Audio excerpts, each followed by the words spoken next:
যে কোনো বস্তুর ক্রয়মূল্য ও বিক্রয় মূল্যের অনুপাত 10:11 হলে শতকরা লাভ কত? তো আমরা জানি লাভ ক্ষতি সবসময় ক্রয় মূল্যের উপরেই ধরা হয় যদি বিক্রয় মূল্যের উপর না বলা থাকে।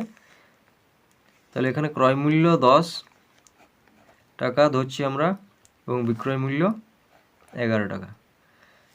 তাহলে লাভ সমান কি 11 মানে বিক্রয় মূল্য মাইনাস ক্রয় মূল্য, অর্থাৎ লাভ হয় 1 টাকা।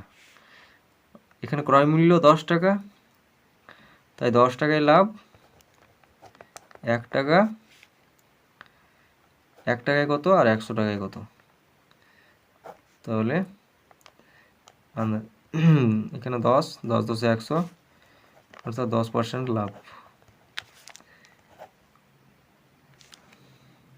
এই ধরনের অঙ্ক ক্লার্কশিপ, ডাব্লিউপি, ফুড এসআই এইসব পরীক্ষায় আসে।